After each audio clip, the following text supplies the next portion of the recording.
Qual que é a mensagem de Monstros S.A.? É uma animação. Uhum. Mas a mensagem de Monstros S.A. é crise energética. A gente está Boa. né? É uma Uhum. alegoria ali que a gente está educando essa geração sobre uma possível crise energética. Como que a gente vai lidar com o problema energético? Qual que é o nosso processo de inovação para conseguir uma nova fonte de energia que seja boa para todo mundo?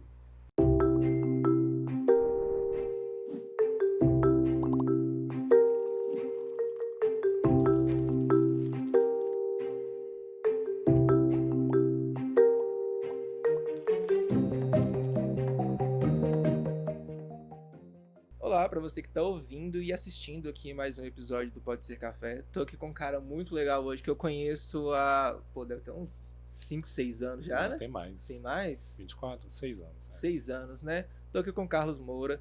Cara, antes de qualquer coisa, antes de apresentar qualquer coisa aqui, eu faço uma pergunta, que é uma pergunta muito específica para as pessoas, sabe? E assim, eu acompanhei um pouquinho da sua trajetória, eu te conheci lá na Araújo, que é uma farmácia, uma drogaria. Eu sei que você é professor, eu sei que você trabalhou numa empresa voltada para animais, eu sei que você trabalhou numa empresa que foca um pouco em sustentabilidade, e agora eu queria saber como todas essas áreas assim, como que você conseguiu transitar tanto assim? Não, pergunta capciosa, tá? Já começou bem, então, mas é assim, para não parecer muito pedante, eu acho que a minha formação me ajudou muito. Né? Eu fiz um curso na PUC que não existe mais, que é um curso de comunicação integrada. Então, é um curso que formava gestores de comunicação integrada. Ele chamava gestão de comunicação integrada, inclusive. E ali ele preparou quem fez esse curso, acho que ele acabou em 2012, se não me engano, a última turma, para pensar em comunicação 360. E desde então eu penso assim, ó, eu acho que dá para poder trabalhar em qualquer lugar, né, quando a gente foca, mas também eu acho que tem que ser inerente da gente, da área, em Uhum. ser um pouquinho mais curioso e um pouquinho mais aberto, porque a gente transita naturalmente, assim, mesmo que você vai trabalhar numa agência, você pode trabalhar vários anos numa Sim, agência ou sim. numa mesma empresa, os assuntos mudam, os temas se atualizam, numa agência você vai ter uma carteira de clientes diversificada, então você tem que acabar aprendendo um pouquinho sobre cada tipo de negócio. E eu estava falando sobre isso, sei lá, tem umas 2 semanas, sobre a vontade ou o medo de Uhum. fazer ou não. Foi que eu fiz uma entrevista, um bate-papo parecido com esse, para um dos conteúdos do seminário que eu aplico na PUC. E uma colega de trabalho, lá da consultoria de sustentabilidade, virou e falou assim: olha, eu acho que a gente não tem que ter medo de experimentar. E é o que tem, assim, vamos Uhum. olhar, vamos fazer. É, não olho para isso como algo excepcional, eu acho que isso faz parte da trajetória. Então, e também questão de oportunidade, quando você vê alguma coisa que te brilha os olhos, assim, vou fazer. Uhum. Nunca fiz, vou tentar. Em algum momento você falou assim, porra, eu quero seguir isso aqui pro resto da minha vida. Por exemplo, quando eu trabalhava na Araújo, eu quase mudei meu curso para farmácia. Agora que eu tô na Constance, eu o tempo todo falo assim, gente, eu quero fazer uma especialização em moda. Sabe, eu acho que eu não sei se eu entro muito naquilo ou se eu me apaixono tanto pelo que eu tô fazendo na hora que eu falo assim, agora eu quero isso, quero me especializar nisso daqui, quero aprender mais sobre isso daqui. Já teve um momento que você falou assim, não, é isso daqui, agora eu vou aprender tudo sobre isso, eu vou trabalhar em outra empresa aqui, eu quero trabalhar nessa área. Não, e não, isso não, assim, isso não acontece sempre igual. Eu decidi fazer comunicação, eu estava no segundo grau. O meu colégio fez uma feira de profissões, a primeira da história do colégio, todo o tempo que eu estudei lá. Então, se não me engano, eu já estava formando no ensino médio, quando teve essa feira. E aí, nessa feira, a minha turma saiu por sorteio com comunicação social. E nós fizemos todas, tinha radialismo e TV na época. Então era publicidade e propaganda, radialismo e TV, jornalismo e relações públicas. E aí o meu grupo, por sorteio, também saiu com publicidade e propaganda. Então, eu visitei agências na época que não existiam. Quando eu entrei na SMPB, comunicação, aquela problemática. Pode falar coisas polêmicas Pode, aqui? pode Pode. falar, pode falar palavrão. Então tá bom. É, Quando eu entrei na SMPB, eu falei assim, eu quero trabalhar aqui. Eu achei um ambiente fantástico, tudo colorido, muito legal, muito divertido e tal. E aí eu decidi fazer publicidade. Mas o tempo que eu passei 10 anos na Coca-Cola. Eu comecei como designer e saí de lá como líder de comunicação interna e corporativa. Então, eu transitei dentro de várias áreas dentro da própria Coca. Eu transitei dentro de algumas áreas dentro da Araújo. Eu sempre olhava para aquilo e falava assim, como que faz isso? Não que necessariamente eu quero fazer aquilo, mas eu tinha uma curiosidade de como fazer. Eu acabei passando um tempo estudando sobre employer branding, porque eu entendi que é um braço da gestão de marca, do branding como um todo. E isso virou aprendizados. Agora, se for pensar, eu quero fazer isso pro resto da vida, eu decidi lá atrás, no ensino médio. Assim. Eu admiro a curiosidade, eu também tenho muita curiosidade e tenho... Hoje eu estou numa consultoria que atua na área de mineração. E como é uma consultoria de técnicos, né, é um universo completamente diferente para mim, é geologia, geotecnia, gestão de recursos hídricos, então é muita coisa nova e é muita coisa pragmática, então assim, é muito diferente do nosso mundo. Mergulho também, mas eu dificilmente olho para isso e falo assim, não, eu gosto do que eu faço. Mas quando você entrou, você nessa última, você tinha noção de alguma coisa? Não, não sabia nada. Nada. Nada. Eu estou aprendendo sobre o mercado agora, sobre a atuação. Hoje mesmo, antes de vir para cá, um dos gerentes técnicos de lá, da área de geologia e geotecnia, me mostrou um scanner de mão que faz mapeamento 3D do ambiente que você está. Ele vai levar isso para uma mina. Eu achei fantástico, porque é um aparelho extremamente prático, acessível. Você carrega, ele roda, escaneia todo o ambiente que você está e já te dá uma versão 3D. Eu achei isso fantástico. Eu falei assim, cara, que legal. Mas eu não imaginava que existia tecnologia resumida a um gadget de mão, assim, né? Uma situação de mão. E não sabia nada, não entendia nada e ainda não entendo. Mas tá aprendendo. Não vou dizer que sei, mas vou aprendendo. Tá certo. Bom, depois dessa pergunta... tá, claro. Chamar as pessoas pra curtirem, se inscreverem, comentarem. Bem youtuber, sabe? Curtir, comenta, se inscreve. Faz parte. Exato. Manda pra um amigo assistir com você. Enfim, é isso que vocês já sabem. Então, agora eu quero que você apresente um pouquinho quem é o Carlos Moura, me conte um pouquinho sobre você. Você começou a falar um pouquinho sobre a parte da sua escolha, da graduação e tudo mais. Mas me conta um pouquinho sobre você, sua carreira, projetos que você trabalhou. Tá. Bom, eu comecei tarde, vamos dizer assim, depois de um bom tempo de mercado tradicional, eu fiz minha graduação tarde. Eu formei com quase 28, 29 anos. Então, mas eu já comecei na Coca-Cola. Então, o que eu gostava mesmo de fazer, eu comecei como ilustrador. Então, eu trabalhei como ilustrador numa equipe, numa empresa de e-learning, e essa empresa hoje não existe mais, mas lá em 2004, faz 20 anos isso. Essa empresa de e-learning me deu a oportunidade de entrar no mundo assim que eu achava legal. Eu gostava de fazer desenho porque eu gostava de fazer desenho, habilidade natural. E acabei conhecendo esse lado também. E aí, quando eu fui pra Coca, que eu vi a quantidade de coisas que eram possíveis de fazer. Eu comecei como designer, depois eu passei pela área de trade marketing, passei pela área de eventos, passei pela área de gestão de marcas. Sou muito apegado ao que a gente chama de guidelines, né, de execução. Então, assim, quando o guideline é perfeito, quando ele é bem desenhado, quando a estratégia está bem clara, eu gosto muito disso, eu aprendi muito disso na Coca-Cola. Fui para São Paulo, morei lá quase 3 anos pela Coca-Cola, decidi casar e voltar. Então, voltei para casar, passei pela Saiu OAB. da Coca-Cola? Saí da Coca. Falei assim, vou voltar para BH, tá na hora de voltar. Depois de 10 anos. Não, como que... Tá, calma. Como que é sair da Coca-Cola? Porque quando você fala em comunicação, a Coca-Cola é uma das maiores marcas que existem. Como que é sair de uma dessas maiores marcas que existem? Foi uma decisão muito pessoal, não foi de carreira, por assim dizer. Eu já estava em São Paulo já há algum tempo, e aí eu já estava num outro momento de vida, relacionamento há muitos anos, eu estava longe da família, eu sou bem apegado à minha família, então eu tinha acabado de nascer uma das minhas sobrinhas, a minha segunda sobrinha, eu estava tendo pouco contato com ela, eu queria ter mais contato. Então tudo isso juntou ali num momento que eu falei assim, acho que o que eu já tinha para viver aqui nesses 10 anos, tanto em BH quanto em São Paulo, já deu, tá ok, já aprendi muito, já fiz muita coisa.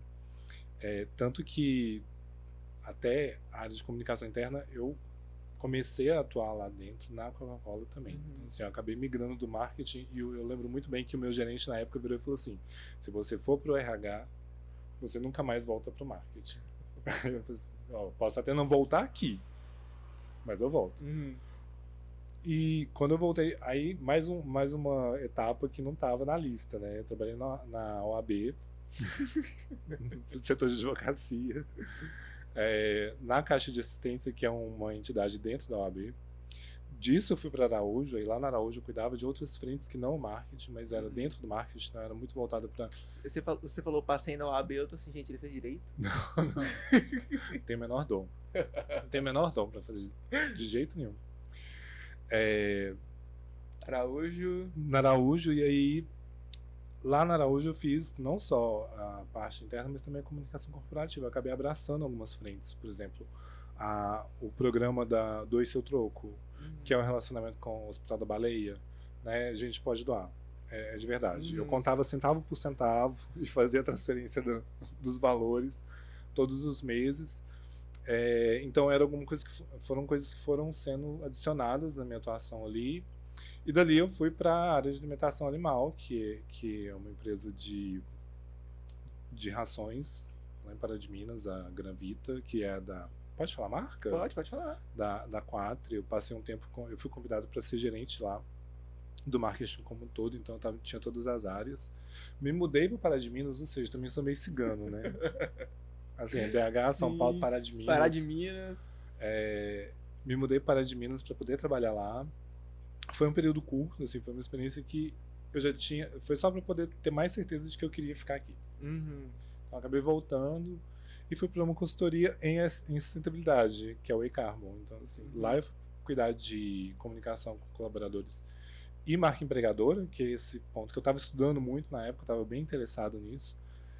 E fomos implementar a estratégia de employer branding lá, criar e estruturar canais de comunicação. Então eu aprendi muito da área de sustentabilidade e eu me apaixonei, porque assim, existia um propósito muito bem definido para o eCarbon.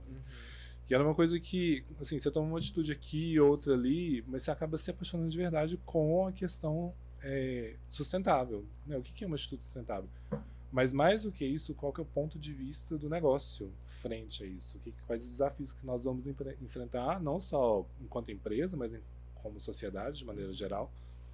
E foi muito bacana. Ali, o Santander Espanha comprou, o eCarbon agora está se tornando global, e eu fiz um novo movimento para essa consultoria em geotecnia, né, que presta consultoria para as principais mineradoras aqui do estado. E permeando tudo isso, desde 2012 eu atuo na PUC. Então é seminário, mini curso, workshop, eu dei 2 disciplinas em 2019 de branding, gestão de marcas, e de relação publicitária. Foram as minhas 2 disciplinas regulares, por bem assim dizer. Mas eu estou agora atualmente de novo com o mini curso lá na PUC, um seminário de 8 semanas. Pouca coisa, né? Um cadinho. Cara, voltando um pouquinho lá na sua graduação, cara, eu tenho mania de falar cara, tá? O tempo todo. Nossa, o tempo todo. Voltando na sua graduação, a gente tá falando com a galera aqui que é estudante, que tá na graduação ainda e tudo mais. Como foi a sua graduação? Você fez muito estágio? Você já sabia o que você queria fazer ali nos primeiros períodos? Você saiu da faculdade já sabendo o que você queria saber? Como que foi a sua graduação? Eu achava que eu já sabia o que eu queria fazer. Assim, como eu tinha muita afinidade com a área de design, eu acabei pegando projetos leves, assim. Eu lembro que eu fiz para a empresa júnior da PUC um primeiro flyer. Depois eu ajudei eles com uma campanha. Depois o jornal lá do São Gabriel também, acabei ajudando eles com alguma identidade visual, alguma coisa do tipo. Mas eu fui descobrindo ao longo do tempo. Eu não consegui fazer estágio porque eu já trabalhava fora da área. Pagar pouco, né? Assim. Eu tinha ProUni, mas era 50%. Uhum. Obrigado, governo. Eu Pela entrei, bolsa. eu entrei com 50, consegui 100 no meio. E aí foi na hora que eu consegui. Falei assim, consegui 50%, eu falei assim, pô, agora eu quero trabalhar na minha área. Eu lembro que minha chefe na Araújo, inclusive, falou assim, Matheus, eu era operador de caixa na época, né? Trabalhava pra pagar. E aí ela falou assim, Matheus, você não quer tentar ser vendedor, não? Eu falei assim, não, obrigado. Tirei férias, voltei de férias, tipo assim, 2 semanas depois eu saí. Precisava pagar as contas, né? O boleto da PUC chegava todo mês. Ainda chega para quem está estudando. E um trabalho que eu fiz para disciplina de produção gráfica, se não me engano, no 4º período, em que a Dulce Robares, saudade pessoal lá, nós criamos uma versão de um refrigerante, assim, era um Guaraná com açaí na época, que não tinha. A Guaraná acho que lançou depois um Guaraná com açaí. Mas para fazer o trabalho, a gente precisava fazer pesquisa e se inspirar em algum movimento. Então a gente fez primeiro um trabalho sobre a Coca Zero, que estava sendo lançado. Esse trabalho gerou um segundo trabalho, que era o nosso próprio produto. Então a gente tinha que fazer o nosso próprio produto, identidade visual, material de comunicação, tudo. E eu só tinha isso de portfólio. Então, quando apareceu uma vaga na Coca, que eu me inscrevi para o processo seletivo, eu apresentei esse trabalho. Assim, olha, não tem nada não, eu tenho isso daqui. Uhum. E foi direto, não foi nem estágio. A gente entrou uma turma de 4 pessoas, nós entramos como assistentes num contrato de trabalho temporário de 6 meses. Aí eu fui, tipo, vamos. E acabou que todo mundo ficou, deu muito certo. Né? Eu fiquei 10 anos. Não, e coragem também, né? Porque se não dá certo... Se não dá certo, mas assim, foi cara e coragem, falar assim, você tem portfólio? Eu tenho esse trabalho aqui. Joia, era o que eu tinha. Então, assim, como eu estava trabalhando em outras empresas, ou em outra empresa, eu trabalhava no supermercado na época. Como eu estava trabalhando numa outra empresa, não tinha tempo, não tinha condição de escolher assim, ou eu fazia o estágio ou eu trabalhava. E nesse movimento deu super certo, assim, esse trabalho. E da graduação, assim, como eu falei, como era um curso muito amplo, a gente via muita coisa, acho que me deixava mais com vontade de fazer mais coisas e com menos certeza do que efetivamente eu queria fazer. Mas a gente vai descobrindo. Eu só fui descobrir mesmo que eu gostava de gestão de marca e do trato de brand, né, de maneira mais ampla, bem mais tarde, quando eu fiz meu MBA, assim, que foi para poder fazer isso. Assim, eu fiz um MBA em brand, em gestão de marcas, porque foi aí que eu entendi que eu queria atuar com essa frente. Pois é, e eu saí da faculdade eu acho, com essa mesma questão. Porque eu saí, e eu saí da faculdade e saí da empresa logo depois que eu saí da faculdade, da empresa que eu trabalhava. E aí eu foquei um tempo no café. E assim, eu não fazia a mínima ideia do que eu queria fazer quando eu saí da faculdade. Eu era muito, muito generalista, então eu conseguia fazer várias coisas, não era especialista em algo, mas eu conseguia fazer várias coisas. E aí eu entrei direto no MBA também, em branding. E aí foi que eu falei, nossa, é isso. Tipo assim, na hora que eu li a grade ali, falei, gostei, vou tentar. E aí, assim, foi me abrir as portas, sabe? Mas te falar que na mesma época eu fiquei muito na dúvida se eu fazia branding ou neuromarketing. É uma outra coisa que eu também acho muito legal, mas aí... porque eu acho que elas até se completam, né? Pro branding você tem que entender bastante do comportamento das pessoas. Eu me inscrevi no de neuromarketing para as duas, mas não fechou turma em neuro, aí eu acabei fazendo branding, e aí eu falei assim, joia, é isso mesmo, que legal. Na sua cabeça fica aquele e se? Fica, sempre fico, e se eu tivesse feito isso, se eu tivesse feito aquilo, se eu tivesse focado só em trade, se eu tivesse focado só em... Então, só em design, se eu tivesse direcionado...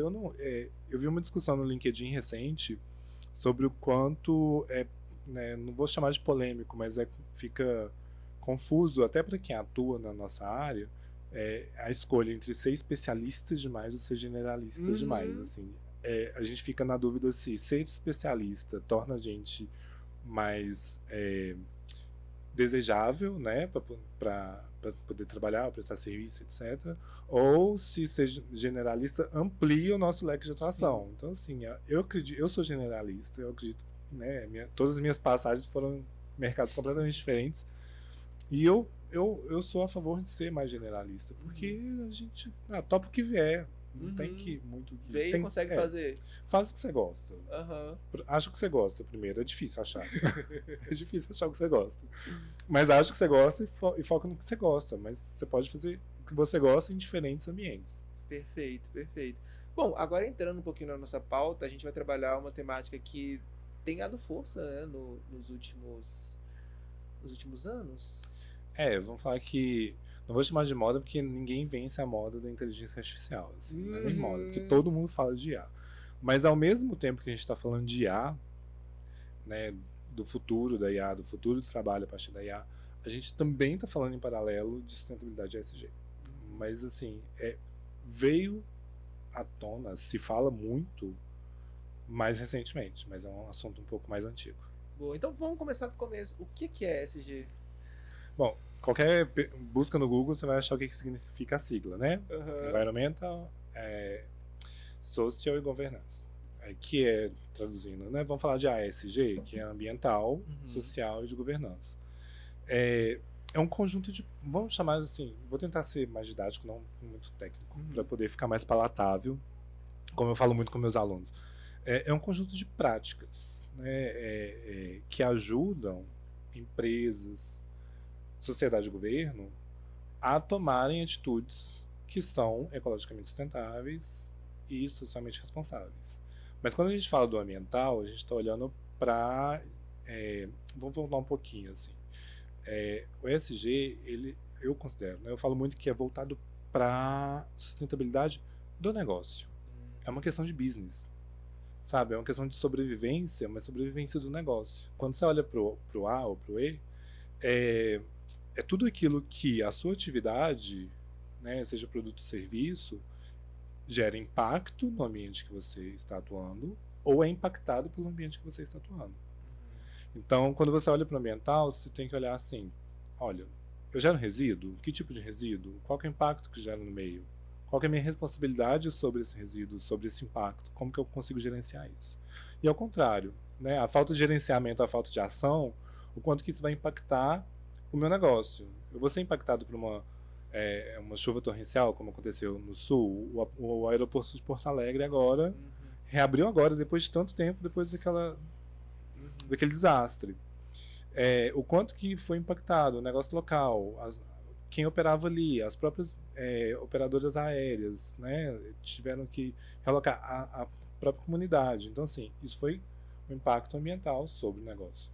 Quando você olha para o social, e aí é o que mais dá discussão ou polêmica, você está falando sobre o quanto que seu negócio impacta a sociedade, é impactado por ela, né? Aí nessa caixinha, vamos falar assim, entra a questão de o seu impacto na sociedade com relação à responsabilidade social, que a gente chama, né, pode se chamar de responsabilidade social, o quanto que a sua empresa é diversa ou não, né, entre diversidade, inclusão, equidade, né, a própria legislação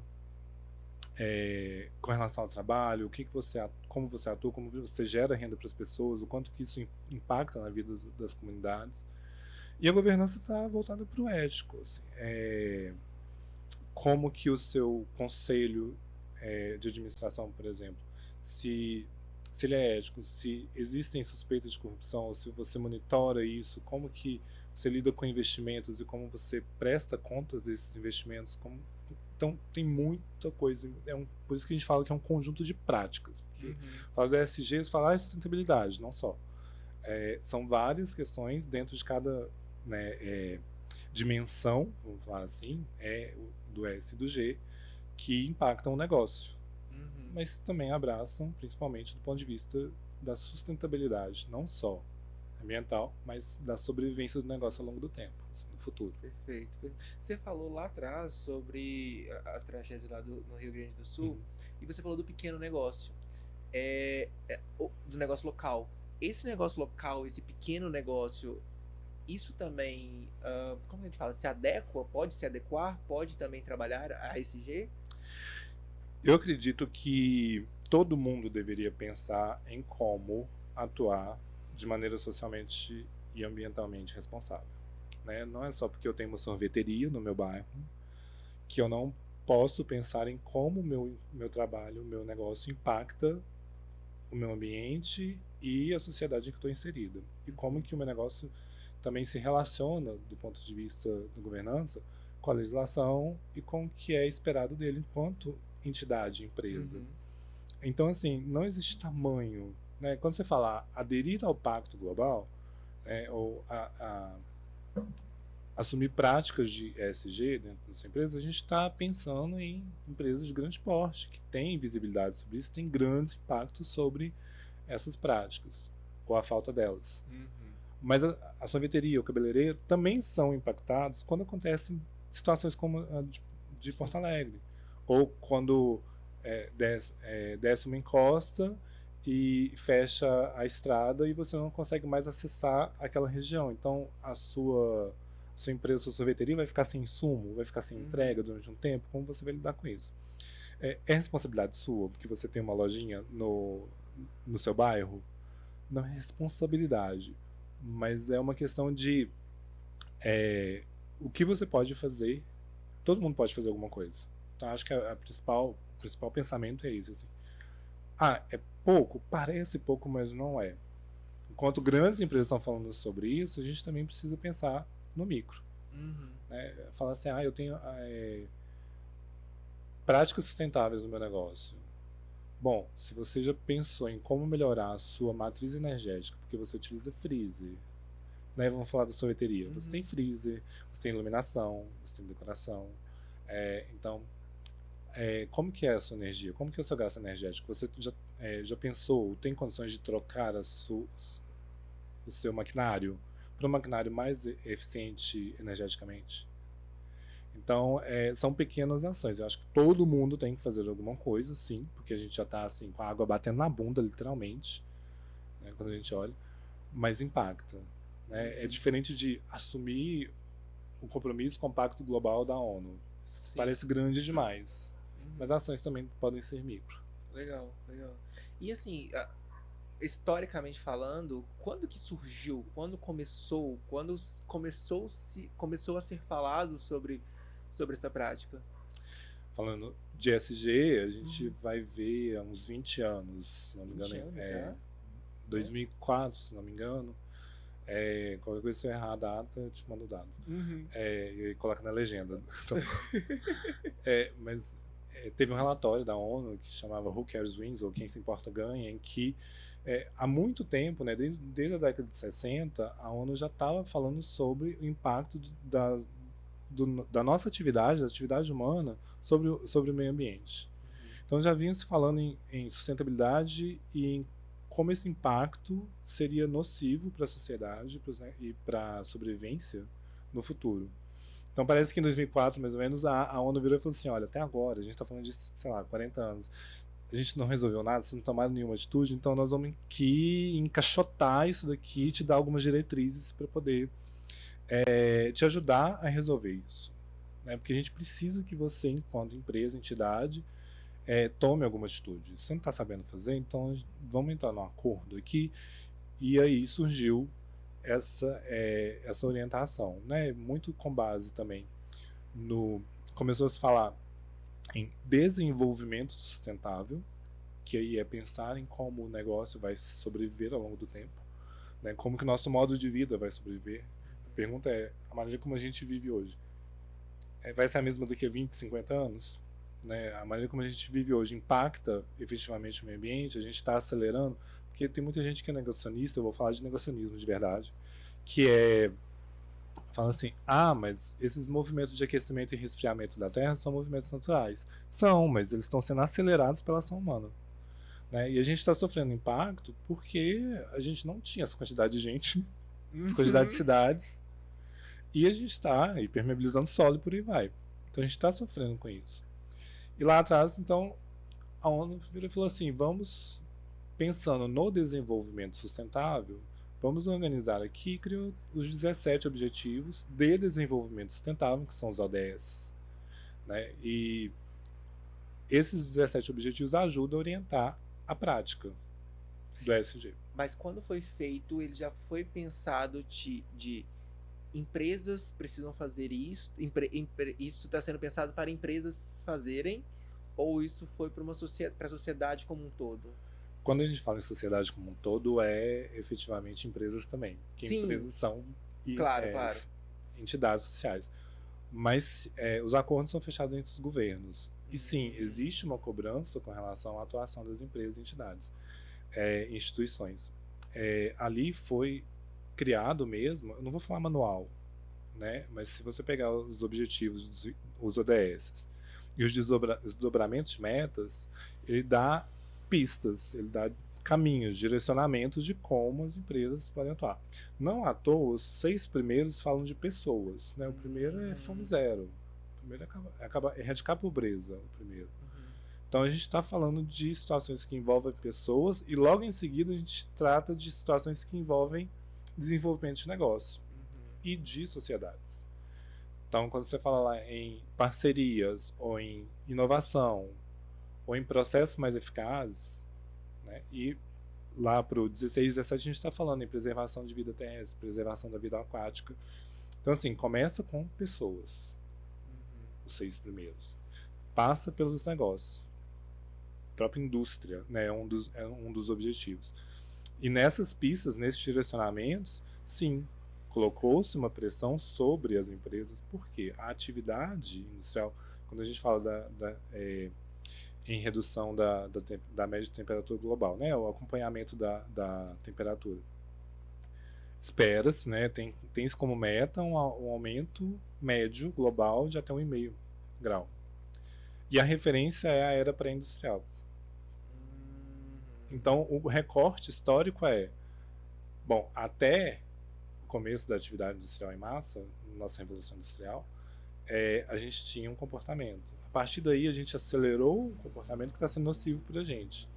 Então, sim, não vou falar que é culpa, mas existe uma parcela de contribuição com relação ao modo de vida e o modo de produção que a gente tem. Então, isso está sendo estudado, revisto e tenta-se, né, de uma maneira mais eficaz, olhar para isso com mais carinho e tentar alterar o que é possível alterar, mas a gente tem prazo.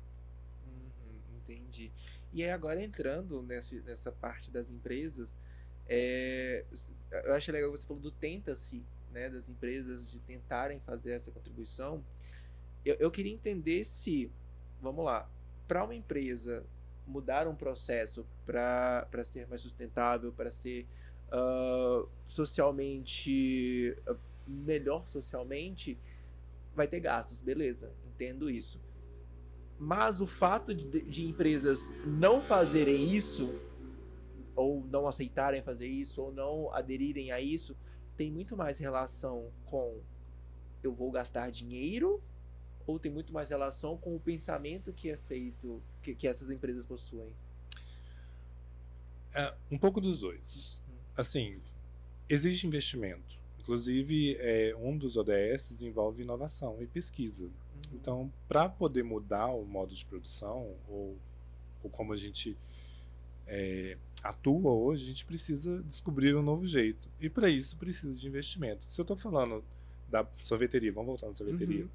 Se estou falando da sorveteria, se ela pensa em melhorar o consumo de energia, né? Porque aqui no Brasil a gente tem uma matriz de energia, de geração de energia mais limpa do que na Europa, por exemplo, que é queima de carvão ou gás. Se eu estou pensando em trocar o meu equipamento de refrigeração lá da sorveteria para um que é mais eficiente energeticamente falando, eu preciso fazer um investimento. Algumas posições podem entender isso como um gasto. Sim. Né?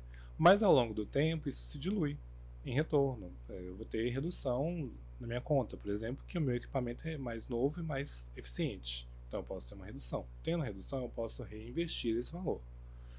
Então, inicialmente, é necessário um esforço que gera uma demanda, um investimento.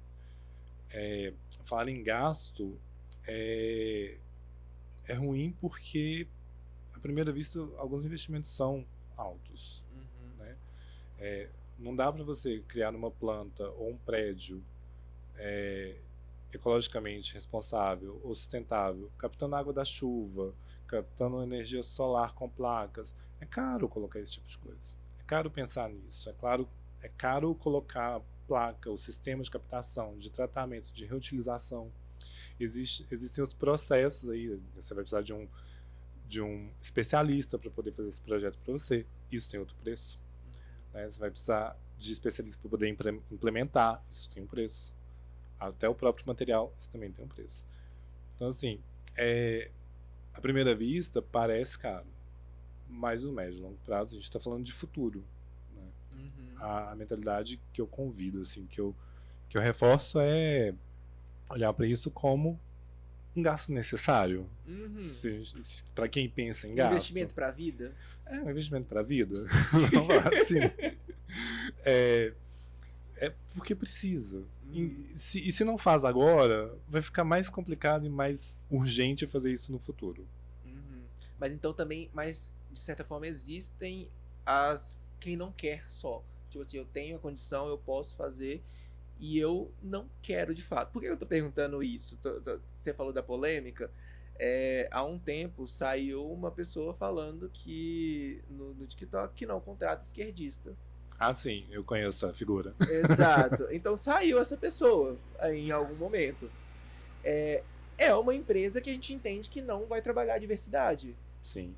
Então existem empresas que realmente não querem fazer parte disso e vão pensar apenas em si, apenas no lucro, apenas no dinheiro, porque o tempo delas aqui na Terra, o tempo delas em vida daquela empresa ali, às vezes quando tiver esse problema ela não vai estar nem aqui mais.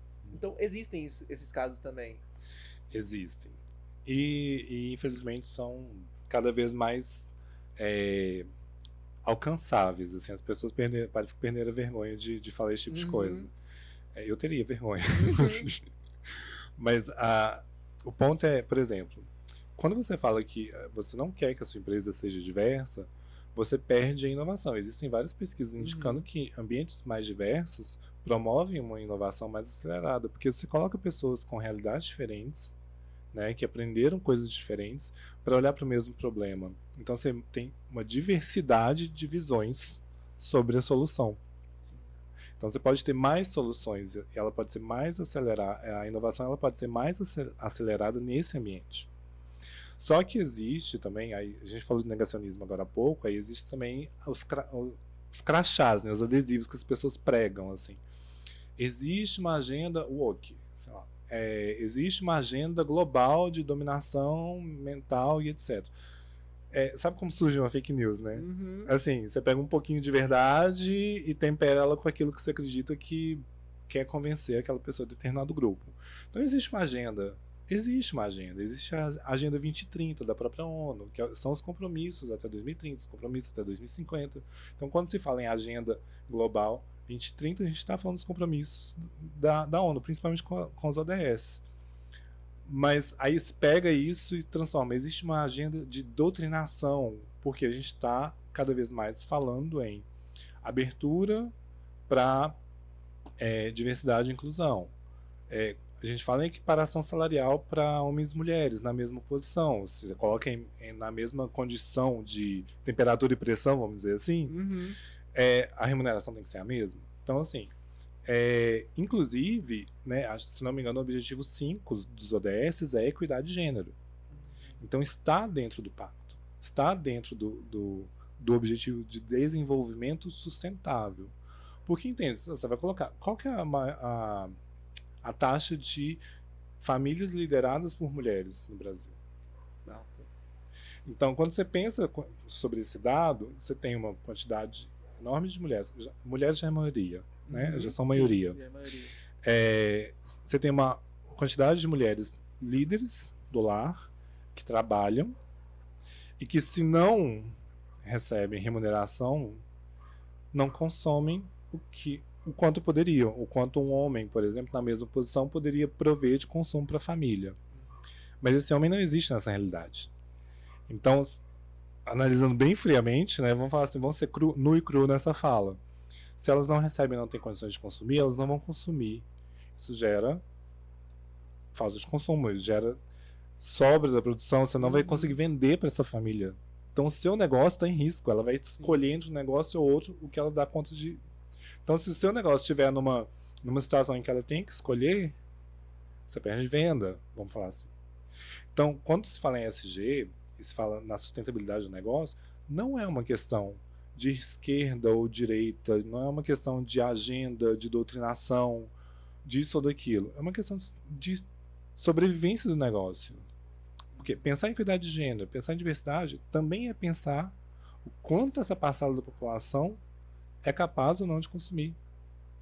E o quanto isso impacta em toda a sua cadeia. E no final, o problema, né, o resultado vai ser para todo mundo. É para todo mundo. Mas assim, as empresas que ficam nesse eu não quero, eu não vou, eu não posso, não tô afim, vão acabar sofrendo outros tipos de sanções, né? A própria questão da equidade salarial entre homens e mulheres foi resolvida pelo governo federal recentemente em uma legislação específica. Então, existe lá a orientação, né? Existe a prática, existe lá o guideline, existe a discussão sobre, existe a demanda. Se não tomou atitude, o governo, que é assinante do pacto, ele tem a meta para cumprir. Então ele não vai pensar duas vezes em te obrigar a fazer, porque ele enquanto entidade, instituição, ele se comprometeu com a sociedade, né, em garantir a sobrevivência dela e do modo de vida, e nem que para isso ele tenha que estabelecer uma legislação específica para poder fazer você participar desse movimento. E depois fazer que ela seja cumprida, de fato. Exatamente. O que poderia ser de maneira mais natural, né? Tipo, tá lá, por que não pegar? Não, mas aí existe um discurso que é um posicionamento, ok, né, pessoal ou empresarial, mas quando a gente fala, né, o coletivo sobrepõe o individual, nesse momento, acaba sendo por sanção. Hoje você acha que, de alguma forma, o nosso planeta, enfim, vamos falar menor, nosso país, ele conseguiria voltar em pensar coletivamente por um bem maior? Porque, cara, assim, de um tempo pra cá eu vejo as coisas muito ou é isso, sabe? E assim, eu trabalho com internet, mas eu acho a internet um saco. Porque, tipo assim, a pessoa vai lá e comentou A na internet, a pessoa que não gosta de A, ela vai e fala assim, eu odeio o A tá horrível, o A tá muito ruim, o B é melhor. E aí tem a pessoa que gosta do B, vai lá e responde essa. Então, qualquer postagem que você abrir na internet hoje tem uma discussão. Qualquer uma. Eu tenho certeza disso. Qualquer uma vai ter uma discussão. Pô, Bruno Mars veio pro Brasil. Não gosto do Bruno Mars. Ou gosto do Bruno Mars. Não gosto dessa música. É uma pessoa que todo mundo gosta. Um exemplo, Bruno Mars. Todo mundo gosta do Bruno Mars. As pessoas reclamam do fato dele não ir mais cedo para passar som no show. Dele sair correndo pra van pra depois que acaba o show. Reclamam disso, sabe? Então vai ter sempre alguém reclamando de algo. Você acha que existe a possibilidade de as pessoas se unirem para poder resolver um bem comum, ou vai ser realmente quando já tiver problema? Então, tipo assim, as pessoas só se unem para apagar um incêndio quando o incêndio tá na beirada da casa, que são as coisas que a gente viu hoje recentemente acontecendo. Não, eu sou meio, não vou falar realista nem pessimista, mas assim, a minha visão sobre isso é que não nessa geração. Por quê? Assim, a não ser que aconteça, as pessoas costumam se unir em situações de extremo perigo ou crise. Aí existe aí uma questão de sobrevivência coletiva. Mas ao mesmo tempo, né, se a gente ler lá em Saramago, individualista, faria um pouco meu pirão primeiro, então se é para sobreviver, seja lá no apocalipse zumbi, né? A questão de sobrevivência. Hoje a gente passa por uma situação que essa divisão, essa polarização não é só aqui, ela é global, é uma tendência global de extremos. Ela se reflete aqui. Nosso país é continental, então existem muitas diferenças também culturais que ajudam a reforçar esse tipo de coisa. Ajudam a reforçar questões de preconceito, principalmente, com relação a esse posicionamento. Quando você vai falar em sustentabilidade e questões ambientais, fala, lá vem o ecochato. Não, não é o cara que abraça a árvore. Não, lá vem o petista. Então, assim, você já é taxado porque é considerado uma agenda de esquerda. Uhum. Mas a gente precisa tirar esse pensamento, assim, ou trocar esse pensamento por um mais amplo, que não é uma questão de esquerda ou direita, é uma questão de sobrevivência, Uhum. seja do seu negócio, seja da própria sociedade. E eu acho que a gente está muito perto de ter problemas muito mais graves do que a gente vem tendo recentemente. Né? São extremos climáticos, né, que é o termo que a gente tem usado, que estão cada vez mais extremos. É um movimento natural da Terra? A gente está acelerando? Tá. Mas nunca teve tanta gente no planeta que pode ser impactada e pode perder vidas com relação a isso. Submetidas a isso. Então, não acho que isso vá acontecer agora, assim, uma certa unificação, até porque é natural do ser humano a questão da autopreservação. Mas ele só vai entender que essa autopreservação é possível coletivamente quando ele depender da coletividade. Faz sentido, faz sentido. Agora, voltando a falar um pouquinho de negócios da empresa em si,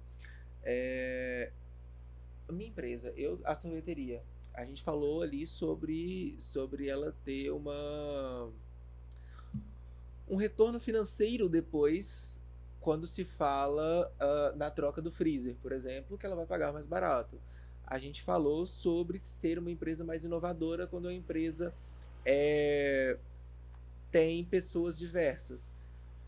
Mas eu queria saber de impactos. Eu vou falar a palavra, não é falando que esses são reais, mas impactos reais que aconteceram de fato. Então, por exemplo, na Coca-Cola aconteceu isso, isso e isso, porque a Coca-Cola aderiu a isso. Já é possível notar esses resultados? Já, em algumas empresas, inclusive é o nosso trabalho fazer esse tipo de tradução para esse tipo de movimento, vamos dizer assim. Né? Vamos pensar, por exemplo, a Coca-Cola, que você colocou como exemplo. Ou, um tempo atrás, a água mineral cristal. A água mineral cristal é da Coca-Cola. E, um tempo atrás, começou um posicionamento da Cristal com relação à sustentabilidade, porque gera muito plástico. Você está engarrafando a água, você vai gerar muito resíduo. Então, o que a gente faz com esse resíduo? Existe uma cobrança. Então surgiu a Eco Bottle, que era uma garrafa feita com fibras de plantas, se não me engano, de cana-de-açúcar na época. Foi um projeto que durou um tempo, mas depois o próprio processo de inovação dentro da companhia trouxe a que muita gente acha ruim aquela garrafa super amassável, que ela tem menos plástico. Mas foi uma questão trabalhada dentro das práticas de sustentabilidade. Reduzir a quantidade de plástico.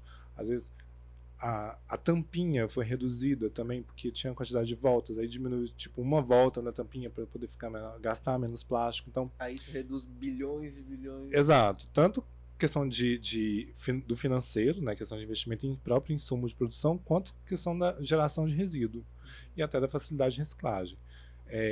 Você pensar que essa garrafa que você não gosta, porque ela é mole demais, ela tem menos plástico, quando ela é amassada, ela ocupa menos volume, você consegue ocupar menos espaço em um ambiente de reciclagem, em um lugar de reciclagem.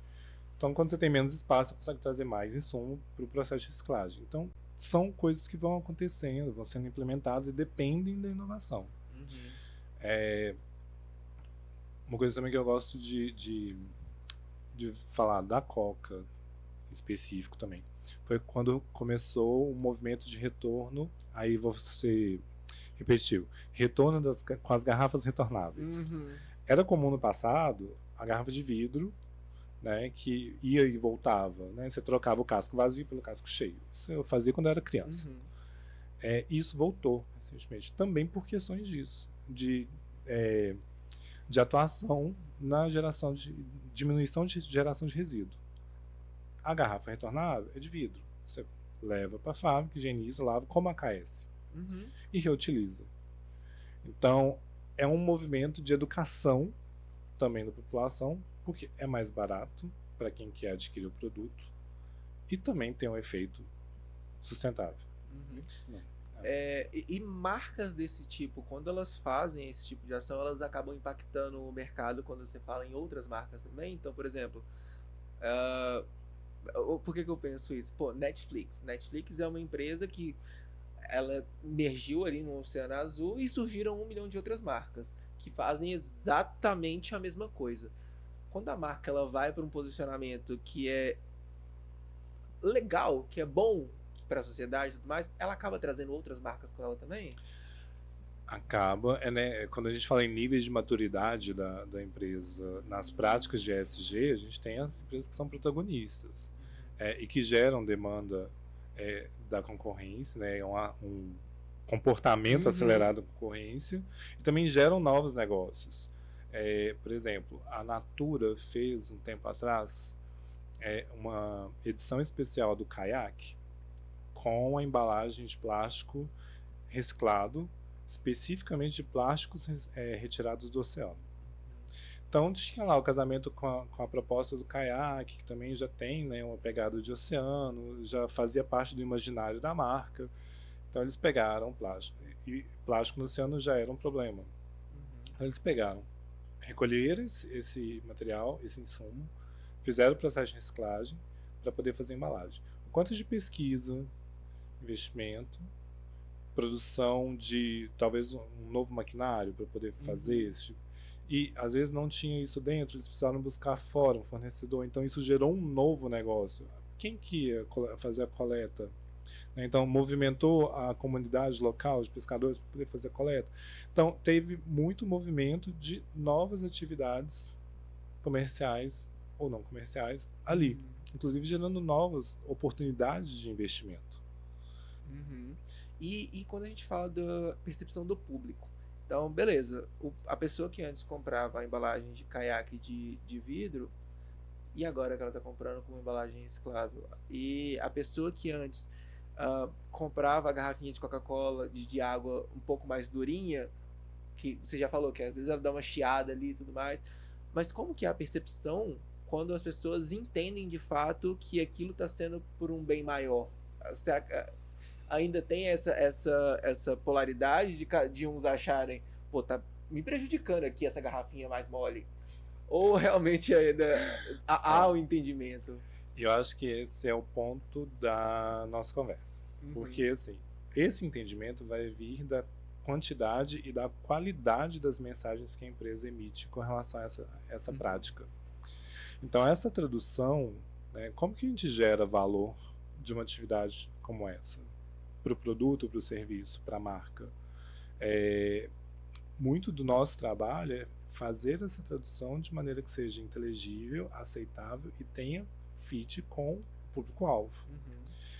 Não é para todo mundo, né? Assim, você vai falar, separa o lixo, tem atitudes responsáveis, sustentáveis e tal. Nem todo mundo faz isso, nem todo mundo enxerga valor nesse tipo de atitude. Às vezes você falar que a garrafa d'água é mais fácil de reciclar, gasta menos plástico, não gera valor para uma pessoa, mas gera valor para determinado outro grupo. O que acontece hoje é que existe uma tomada de consciência maior, principalmente com as gerações mais novas, né, que está chegando, porque está chegando já com uma bomba no colo. Tipo assim, é um problema que a gente está falando desde a década de 60 e a geração anterior não conseguiu resolver, a nossa geração não está conseguindo resolver, e a gente está empurrando para a próxima. Mas eu sou dessa próxima, dessa atual, acho que nem sou da atual ainda, né? Tem uma outra geração, 2008, 2009 ali. Mas essa geração, você entende ela como mais largada ou como uma geração que se preocupa mais? Eu vejo mais preocupação. Preocupação? Sério? Mais cobrança, inclusive, com relação a isso. Porque tem mais acesso à informação, tem muita discussão sobre a Z e a... Qual que é a última agora? Alfa. Que é, assim, com relação ao comportamento do ambiente de trabalho. Isso é uma outra discussão. Mas é porque eles estão mais voltados a propósito. Assim, o quanto que eu estou contribuindo para o bem ou para o mal na minha atividade. Então, você quer ter o telefone de última geração, tá vendo? Tá certo que nem todo mundo faz esse caminho mental, né? De que para ter isso você precisa de mineração para ter bateria, Uhum. de extração de petróleo para poder ter o plástico. Então, Uhum. nem todo mundo faz esse caminho mental. Mas existem outras preocupações com relação ao consumo. Eu tô vendo assim, tem acompanhado um aumento, principalmente no Instagram, eu sigo todos, aumento de brechós, Uhum. Isso é por verdade. exemplo, que é a economia circular, né, que é essa tendência de garimpar roupas que alguns influenciadores já estão trazendo como um diferencial, assim, né, uma preocupação e uma atitude sustentável. O quanto que isso impacta na vida das pessoas e principalmente dos mais jovens. E a gente também tem, eu vou falar por mim, tá, gente? A gente é uma geração que tem uma renda não tão saudável a ponto de ter tudo o que quer. Então tem que Uhum. arrumar outros meios de conseguir aquilo, de alcançar aquilo que ela quer. Então, às vezes, a segunda mão é uma saída, é uma possibilidade. Mas eu entendo, sim, que minha sobrinha, por exemplo, tem 11 anos. Ela já é impactada há mais tempo sobre as nossas conversas sobre essas questões climáticas. Hum.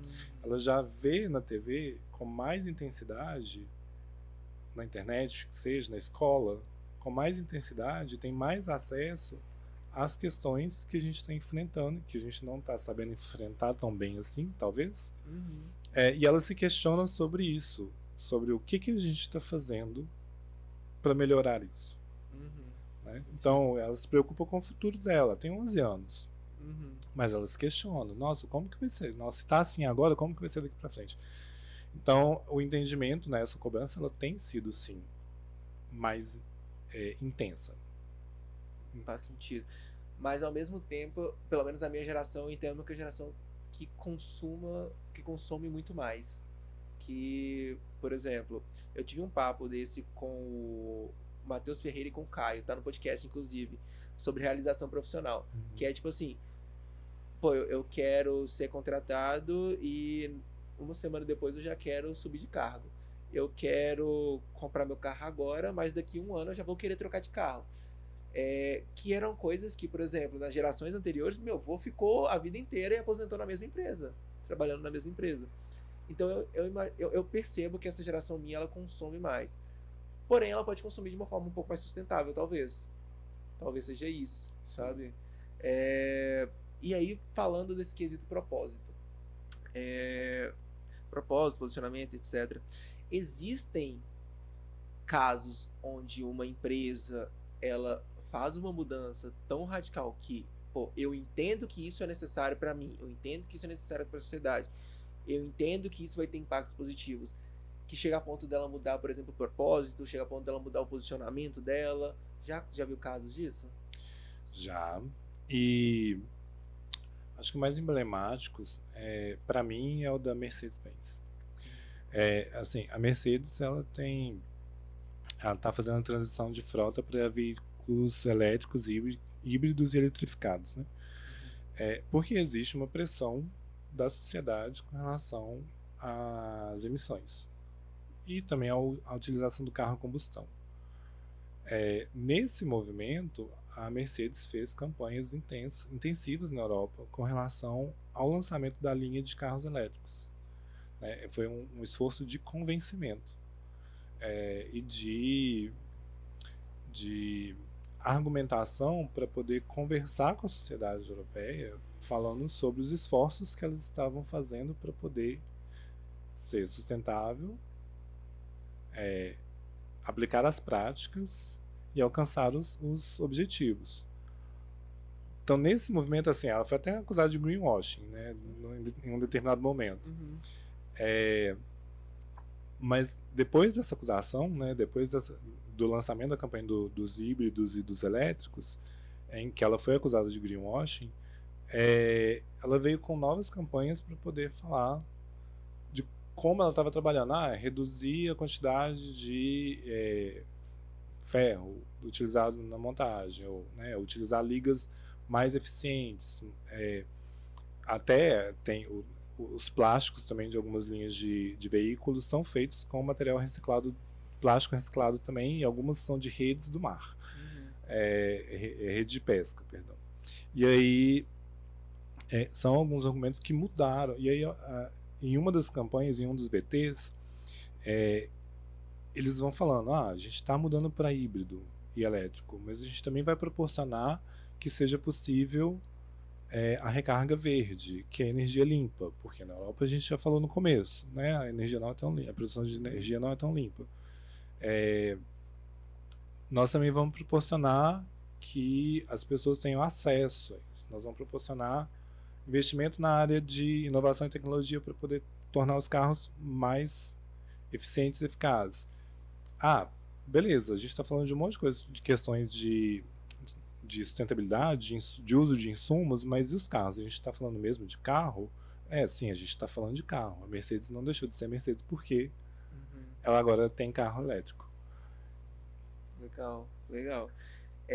Tem até um papo sobre parar a produção de carros a combustão até um período, até uma certa data. Alguns países têm legislação específica. Se não me engano, a Alemanha tem essa questão até 2030, né? Que até 2030 tem o objetivo de redução de emissão de CO2, zerar as emissões de CO2, e até 2050 de ser net zero, que é zerar as emissões de todos os gases de efeito estufa.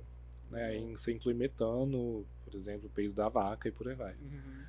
Mas até 2030 é emissão de CO2. Então, existe sim, até 2030, a questão de eletrificar frotas. Se não me engano, a Alemanha tem uma legislação específica, um compromisso específico de trocar toda a frota de carros, né, para elétricos eletrificados. É um impacto grande. E é aí o que eu penso. Existe alguma possibilidade disso que as empresas estão aderindo, disso que os governos estão aderindo, impactar negativamente, de alguma forma que seja, não negativamente do tipo, eu não gostei, impactar realmente negativamente a própria empresa, por exemplo, o caso da Mercedes, que talvez ali foi um pouquinho mal falada, do tipo, será que isso é verdade mesmo? Ou às vezes impactar, sei lá, o sistema da Alemanha não dar conta de ter apenas carros elétricos, não estar preparado para isso. Enfim, existem casos que isso aconteceu ou que podem acontecer? Em que por exemplo, as pessoas deixam de usar determinado produto ou serviço em função dessa mudança. Eu acho que isso está mais ligado ao posicionamento que a gente falou anteriormente. Assim, né? Se a alteração do produto ou serviço é em função, né, e se esse discurso é bem diluído, né, disseminado nos públicos-alvos, as pessoas que têm esse posicionamento vão rejeitar porque agora tem uma outra atitude, não condiz com o meu modo de vida, o que eu espero, o que eu acredito. Mas a própria garrafa d'água que a gente falou, ela ficou mais fina. Muita gente se incomoda. Trocou de garrafa para poder usar uma garrafa, mas não sei, pode ter trocado. Vou deixar de comprar ou de usar determinado produto ou serviço. Vou deixar de usar o caiaque porque agora a embalagem é de plástico. Mas aí é muito mais opinião pessoal, de gosto pessoal e tudo mais, né? Não é... Eu não tenho dados sobre assim, um grande volume de... As maldades dessa pergunta também, né? Não, eu tô falando assim... Não, eu tô tentando buscar pela memória aqui, eu tinha até lido, tinha me preparado, tá? Mas eu tô tentando ser um pouquinho mais didático. Eu não tenho dados sobre o quanto isso pode ter impactado negativamente, porque efetivamente não. Assim, eu não vejo, porque eu mudei isso, eu perdi determinado público. Porque toda mudança, o ESG ele tem que fazer parte da estratégia do negócio. Então, ao tomar uma atitude, ao tomar um posicionamento com relação a isso, já está alinhado com a estratégia.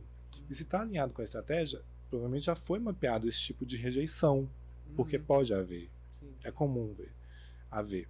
Então, se já foi mapeado esse tipo de rejeição, é porque existe um outro público que está mais apto a receber esse produto. Às vezes pode até pagar. Exatamente. Existe uma substituição, vamos falar assim, vamos dizer assim. Não dá para abraçar todo mundo. E também não dá para ser 100% sustentável.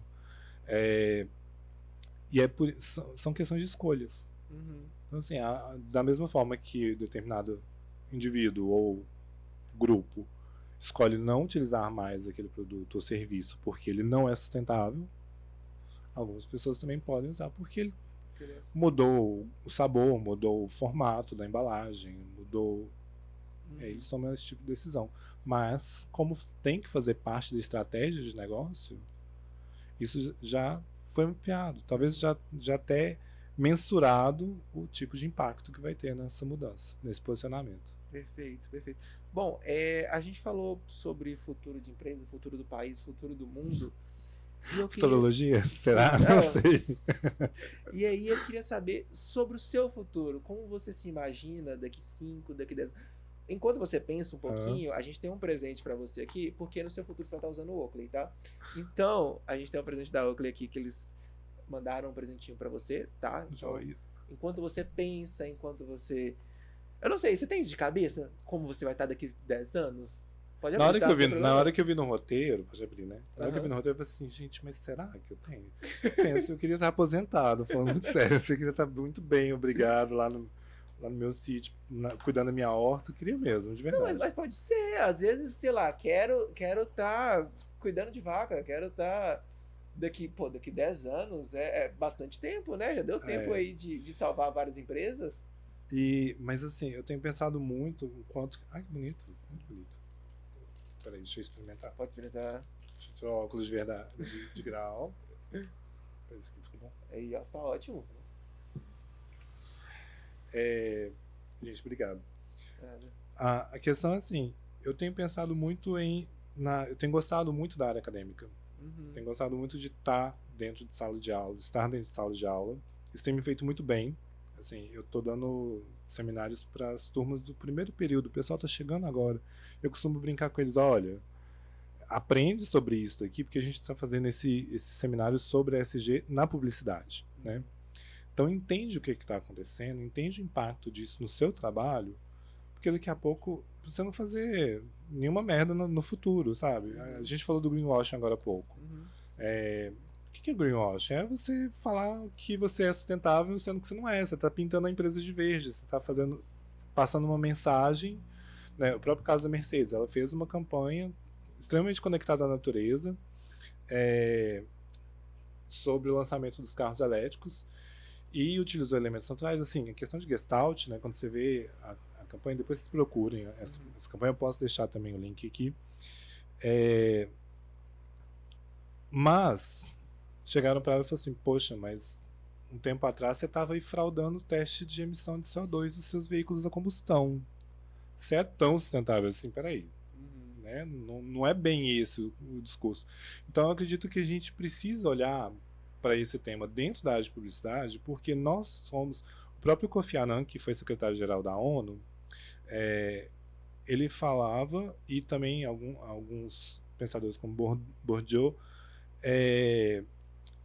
falam o seguinte, nós somos tradutores, né? Existe uma demanda de geração de conteúdo sobre esse tema, para as pessoas entenderem sobre o que a gente está falando, sobre que pontos que a gente está atuando.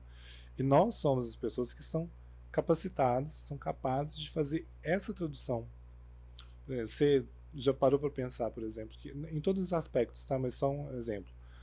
Já parou para pensar qual que é a mensagem de Monstros S.A.? É uma animação. Mas a mensagem de Monstros S.A. é crise energética. A gente está né? É uma alegoria ali que a gente está educando essa geração sobre uma possível crise energética. Como que a gente vai lidar com o problema energético? Qual que é o nosso processo de inovação para conseguir uma nova fonte de energia que seja boa para todo mundo? Olhem para a Monstros S.A. com outro. O Ali, por exemplo, também. Então tem vários... Então esse conteúdo que é aí acusado por quem espalha fake news de ser uma agenda global, de doutrinação e etc., isso é para poder educar as pessoas. E além do entretenimento, tem a publicidade. A gente tem um compromisso de trazer a verdade para as pessoas, trazer propostas e gerar valor de verdade para as pessoas, para os públicos e para os clientes e para a sociedade, que seja.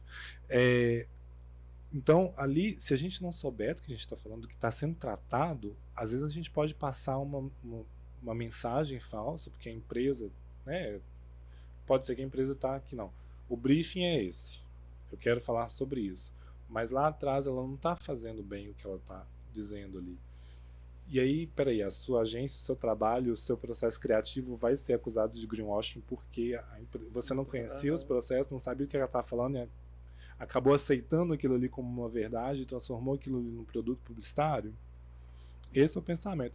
Então, assim, eu me vejo no futuro mais dentro da sala de aula, que é um lugar que eu estou descobrindo que eu gosto muito, de verdade, mesmo depois de tanto tempo dando esses seminários, mas é um lugar que traz para mim muito desafio do ponto de vista de adaptação, né? Eu preciso me adequar, acelerar meu conhecimento, eu preciso me atualizar com mais velocidade para poder conversar com esse pessoal mais novo, quem está chegando agora. Terminar meu mestrado, eu já estou começando a atuar como consultor, então provavelmente mais para frente eu vou estar atuando em uma outra consultoria mais focada. E com certeza cuidando dos meus tomates, do meu pé de mamão, de alguma outra plantinha lá no meu sítio. Acordando cedo para poder regar as plantas. Regar as plantas, reclamando da temporada de seca, que seca todo o meu jardim, aí fica lá todo ressecado, sem grama, fica feio, esperando chover. Não, aconteceu isso. Agora, mês passado estava de férias, aí não, eu não estava de férias. Meu marido estava de férias e a gente estava lá no sítio, e aí acabou que, olhando para a grama, ele falou assim: nossa, tá tudo seco, né? Tá feio, né? Mas não chove o quê? 150, 160 dias. Tal. Agora que teve as primeiras chuvas, respondeu super rápido, tá lá ficando verdinho, bonito de novo. Então é olhar para isso, tanto que impacta a gente também. Eu acho muito engraçado que a gente brinca isso das gerações antigas, mas a gente acaba se tornando igualzinho. Por exemplo, ainda somos os mesmos e vivemos como os nossos pais. Exato. Hoje, se eu vejo adolescente na rua gritando, eu falo assim: meu Deus do céu, o que é isso? Mas eu era adolescente na rua que ficava gritando, sabe? Era isso. Cara, a gente tem um momento aqui no podcast que a gente chama de café, que é um momento que a gente pede pra você... Pô, a gente falou sobre muita coisa aqui. Dessas coisas que a gente falou, se a galera que tá ouvindo aqui agora, tá assistindo aqui agora, quiser sair daqui e aprender um pouquinho mais sobre isso que a gente falou, o que você recomendaria? Pode ser um livro, um filme, uma série, um podcast? Não fazer nada. Enfim, tem gente que dá essa dica. Não faz nada, vai descansar, relaxa. O que você recomendaria? Bom, primeiro, eu recomendo que a gente olhe para esse tema com um pouco mais de carinho dentro da nossa área de atuação, de verdade. Como eu falei, a gente tem uma responsabilidade de transformar essas mensagens. Para ajudar, então tem alguns conteúdos que são mais interessantes. Tem um seriado que foi lançado na Apple TV. Não sei se está disponível nas vias alternativas. Ele chama Extrapolations. E ele fala justamente dessas questões climáticas, né? Extrapolando todos os limites já estabelecidos pela ciência, né, e todos os objetivos que já foram discutidos até aqui, como será que vai ser o futuro? Né? Como que a gente vai estar? Então tem até aquele cara que fez o Jon Snow lá, fugiu o nome dele aqui agora. Ele é um dos atores, então tem muitos nomes bacanas. Ele tá na Apple TV, chama Extrapolation, são 8 episódios. E a cada episódio eles dão um salto temporal. Eu acho que vai terminar lá em 2070, alguma coisa. Legal. Então tem episódio que você assiste e fala assim: é extremamente assustador, mas é extremamente factível. É possível isso acontecer. Então ali trata de muitos temas do ponto de vista da ciência, né? A questão das metas, da questão da temperatura, dos extremos climáticos cada vez mais extremos. E também fala dos bastidores, assim, como que as organizações, os governos, as próprias empresas, né, o próprio ex-Jon Snow aí é uma pessoa extremamente influente, um empresário extremamente influente que manipula, né, spoiler, que manipula algumas questões bel prazer da empresa dele, só que isso impacta globalmente. Isso é uma ficção, mas tem muito de verdade, tem muito de ciência. Recentemente foi lançado na Netflix uma série documental do Bill Gates. Acho que é O Mundo por Bill Gates, ou O Futuro por Bill Gates. Acho que é O Futuro por Bill Gates. tem alguns episódios, ele fala de vários temas. Tecnologia, inteligência artificial, etc. E tem um que ele fala especificamente sobre sustentabilidade e inovação. Se não me engano, é o segundo ou terceiro episódio da série documental, que também é muito bom. Ele coloca um grupo de jovens para poder discutir as questões. E aí que vem essa questão assim, eu me considero responsável, eu me considero ativista, eu me considero, né? Mas eu vejo que as outras pessoas, as gerações que são mais irresponsáveis, as anteriores foram irresponsáveis deixando isso no nosso colo, que é essa discussão que a gente fez aqui. Acho muito legal.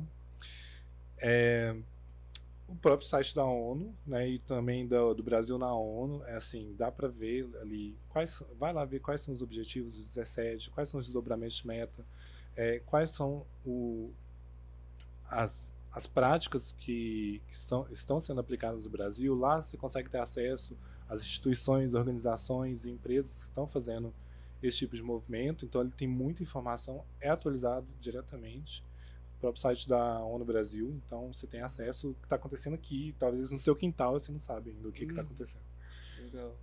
E eu acho que me segue no LinkedIn. Boa. Como as pessoas te acham?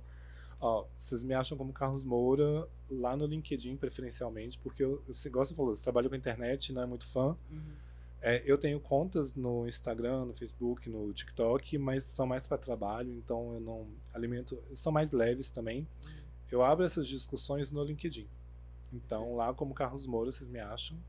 E eu vou levar mais essas questões para lá também, para poder discutir, principalmente os desdobramentos do curso. Talvez o seminário, eu ainda estou estudando isso, mas talvez o seminário que eu apliquei na PUC possa virar um curso online. Então, eu ainda estou estudando essa proposta. Legal. Tá estudando ainda? Vai acontecer? Eu quero que aconteça até o final desse ano.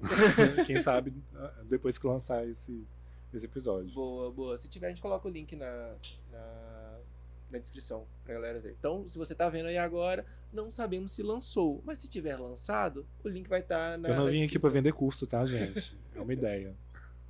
Cara, muito obrigado por ter topado participar, tá? A gente tá gravando aqui agora, são 10h22 da noite.